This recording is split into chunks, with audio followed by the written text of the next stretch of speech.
नमस्कार, मी रुशाली. ईबीएम न्यूजच्या superfast news मध्ये आपलं स्वागत. बघूया आजच्या खास सुपरफास्ट न्यूज. जळगाव लोकसभा मतदारसंघात आमदार स्मिता वाघ यांना उमेदवारी घोषित. माजी मंत्री गुलाबराव देवकरांविरोधात कुणाला दिली जाते भाजपाची उमेदवारी याबाबत लागली होती मतदारसंघात उत्सुकता. कामगार आमदाराला उमेदवारी मिळाल्याने निवडणूक युद्ध रंगण्याची सुरू झाली चर्चा. निवडणुकीच्या धुळवडीसोबतच होळीच्या धुळवडीतही रंगल्यात खासदार रक्षा खळसे. आदिवासी भागात जाऊन मनवली कार्यकर्त्यांसह रंगपंचमी. आमदार एकनाथराव खळसे कित्येक वर्षापासून साजरी करतात तालुक्यातील आदिवासी भागात जाऊन धुळवण. याच वेळी सारे पदाधिकारी व कार्यकर्ते रंगले चांगलेच रंगात.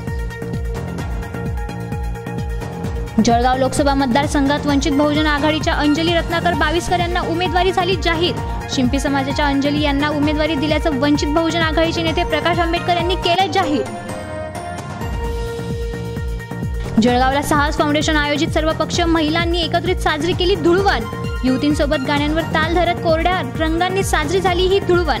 आमदार सुरेश भोडेही या धुळवणीत सहभागी होत झालेत अगदीच रंगारंग. रावेर लोकसभा मतदारसंघाची जागा काँग्रेसकडे जाण्याचे अगदी निश्चित समजले जात असतानाच आता ही जागा राष्ट्रवादीनेच लढण्याबाबतचे सुरू झाले डावपेच. राष्ट्रवादीकडून भुसावळचे माजी आमदार संतोष चौधरी व जिल्हाध्यक्ष रवींद्र भैया पाटील यांचे नाव पुन्हा सुरू झाले चर्चेत. काँग्रेसकडून स्पर्धेत होते डॉक्टर उल्हास पाटील. रावेर मतदारसंघात शिवसेना भाजपाच्या उमेदवार रक्षा खळसेंना मदत करणार नसल्याचं शिवसेना जिल्हा प्रमुख चंद्रकांत पाटील यांनी केलंय जाहीर. सर्व तालुका प्रमुखांनी सहकार्य न करण्याची मागणी केल्याची दिली चंद्रकांत पाटलांनी माहिती. आमदार खळसेंनी केलेल्या विरोधाची दखल घेत विधानसभेच्या उमेदवारीबाबतची शिवसेनेला देण्याबाबतची केली गेली सर्व तालुका शिवसेनेकडून मागणी.